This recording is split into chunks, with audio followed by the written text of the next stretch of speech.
Today I'm going to tell you about index funds, why some people use it and why some people dislike using it, the pros and the cons and everything you need to know. Hi, my name is Jeena. Welcome to my channel. It's a great place for anyone who wishes to be more efficient with your time or with your money. Today I'm going to tell you about index funds. I've been talking about this for ages and several of my viewers have asked me to talk about index funds. So index funds is just a collection of individual companies that comes under an index. For example, the 500 top companies in America comes under the index called S&P 500. And the best way to describe it is with this box of Quality Street. So in this box of Quality Street, there is so many different flavors. There is toffee, there is coconut, there is coffee, I think.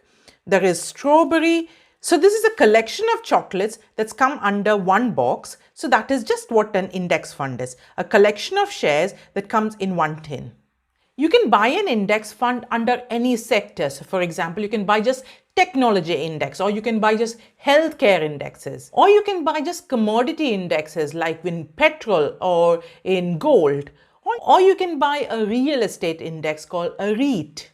You can even find index funds for individual countries. So if you want an index fund that just has American companies, there is an index fund for that. Or in just Chinese companies, there is an index fund for that too.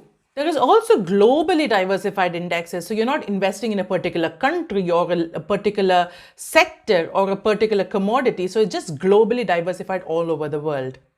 So what are the advantages of investing in an index fund?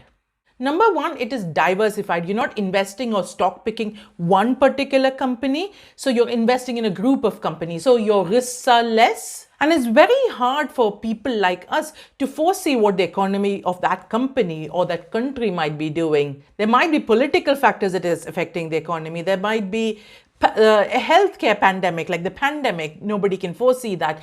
So by investing in an index fund, you're just diversifying. So you're minimizing your risk. The second big reason is it's cheaper to invest in index funds. When you're investing in an index fund, you're just tracking this particular index. For example, the S&P 500. You're just tracking the movements of the S&P 500.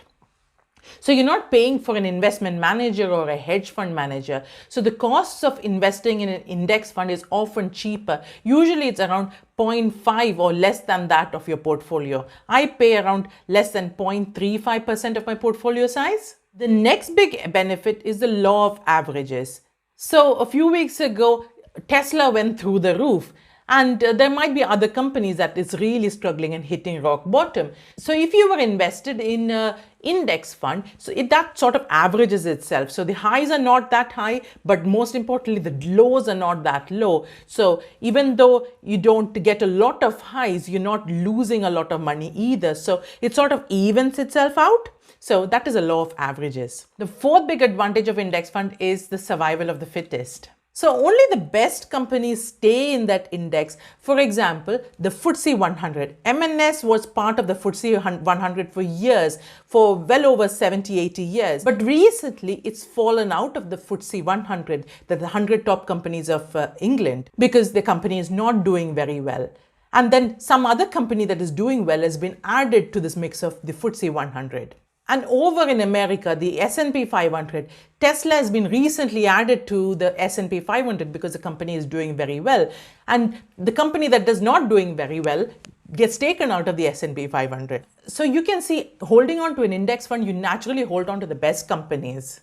Which brings me on to the fourth big advantage of index fund is it never goes to zero. Because the indexes are constantly adjusting themselves, it's keeping hold of the best and letting go of the worst. Your balance, your portfolio money never goes to zero.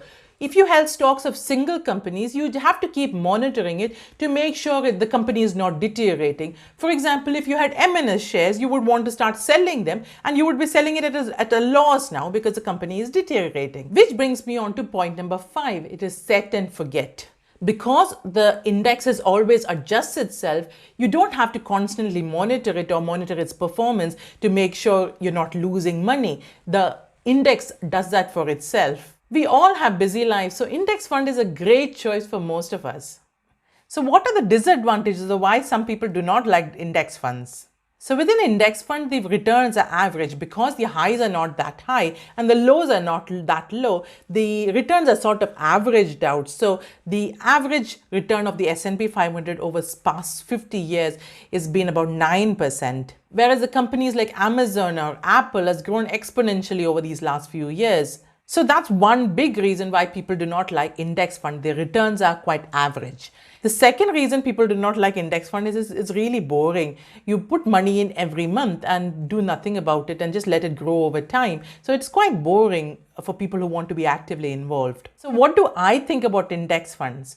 If you've been watching my channel for some time, you know I'm a big fan of index funds. I feel index funds are very good for anybody who's starting off with investing. When you don't know what to buy, what to do, index funds are a great startup option. I also think index funds are great for people who are time poor, who do not have the time to research and study the market or study the companies and then make an investment. So it's very good for people who are time poor. I also strongly think that it should be the main core of your portfolio because it's very cheap to invest in index funds. You get all the growth of the market. You do not have a lot of downsides. The best companies are pulled in and the worst companies are taken out. So it's a self-cleansing machine. So index funds, I believe, should be the major part of your portfolio. And the rest 15% can be fund money where you can have a little gamble with single stock picking. For example, if you invested in Tesla about 3-4 weeks ago, there's many people who made lots of money in the last 3-4 weeks. But over the last week or so, it's dipped again. So there is no guarantee with single stocks, but over the long term, index funds are great. And if anybody wants to know, I invest in the Vanguard Life Strategy Funds, which is a globally well-diversified portfolio. I hope this video on index fund has helped you. If you've liked it, please give me the thumbs up like button and share this with your family and friends. Also, please subscribe to my channel for many more videos on investing and saving money. Before you go, you may want to check out these other investment videos of mine, especially the wealth pyramid where I've shown you the risk versus reward chart. Thank you for watching me today and stay safe. Bye-bye.